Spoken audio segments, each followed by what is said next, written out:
Iran versus Israel. How did the most dangerous war of the century begin? The conflict between Iran and Israel has reached its most critical point in recent history. Hundreds are dead, most of them on the Iranian side. Israel has just carried out the largest military strike in its history. Targets included nuclear facilities and top-ranking Iranian scientists and military leaders. But the real question is, how did we get here? How did two nations that were once allies become enemies on the brink of igniting a global war? A timeline of the Iran-Israel conflict. 1. When Iran and Israel were allies. Did you know Iran used to be one of Israel's strongest allies in the Middle East? Back in the 1950s through the 1970s, Iran and Israel maintained close diplomatic and military ties. Under the rule of Shah Mohammad Reza Pahlavi, Iran was the first Muslim-majority country to recognize the State of Israel. While Arab nations imposed oil embargoes and refused to engage with Israel, Iran did the opposite. It supplied Israel with oil. It engaged in intense trade and military cooperation, including joint weapons development.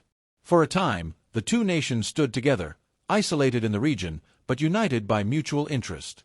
Two isolated countries in the Middle East found in each other an unlikely ally, until everything changed. The break. The 1979 Iranian Revolution. Visual cue, black and white protest footage, burning flags, the rise of Ayatollah Khomeini. Everything shifted in 1979 during the Islamic Revolution. The Shah was overthrown in a popular uprising, and Ayatollah Ruhollah Khomeini came to power, establishing a strict theocratic regime. The new Islamic Republic immediately severed ties with Israel, branding it an illegitimate Zionist regime. Major changes followed. Israel's embassy in Tehran was shut down. The building was handed over to the Palestine Liberation Organization, PLO. Israeli passports were no longer recognized. Any interaction with Israel became an act of betrayal. In just a few months, a close alliance collapsed into outright hostility. What was once cooperation became espionage, sabotage, and shadow warfare.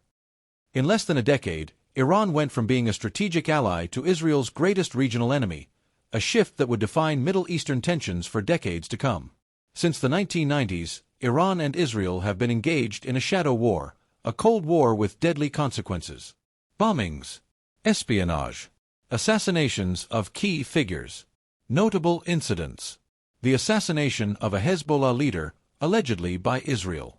The 1992 bombing of the Israeli embassy in Argentina, carried out by a group linked to Iran. These were indirect attacks, with neither country officially claiming responsibility, but both knowing who was behind them. The nuclear question. Israel has long feared Iran's pursuit of nuclear weapons.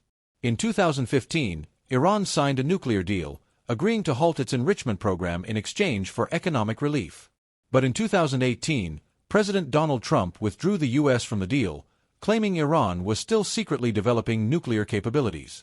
Today, Iran holds uranium enriched to 60% purity, just below weapons-grade level, which is 90%. Israel sees this as a red line. Open war. The June 13th strike. On June 13th, Israel launched a massive attack on Iran's Natanz nuclear facility. Several scientists and military leaders were killed. In response, Iran retaliated with drone strikes and threats of escalation. This was no longer a covert conflict, it became a direct and open war. How are global powers reacting? United States, Trump-era vocal support for Israel, but no direct military involvement. China backs Iran's right to defend itself. Russia condemns Israel and sees the war as a useful distraction from its own conflict in Ukraine. Brazil strongly condemns Israel's attacks and calls for an immediate ceasefire. Brain 7. Final analysis. What's at stake? Killing scientists may delay a program, but it doesn't destroy knowledge. Iran still retains the expertise, the materials, and the motivation to rebuild, possibly faster than ever. You can destroy facilities. You can even kill the minds behind the program. But you can't erase the knowledge. What happens next? This conflict is far from over. Could it spark a wider war? Could more nations be pulled in? No one knows for sure, but the world is watching. Do you think this conflict could spiral into something much bigger? Could it trigger a world war? Let us know in the comments below.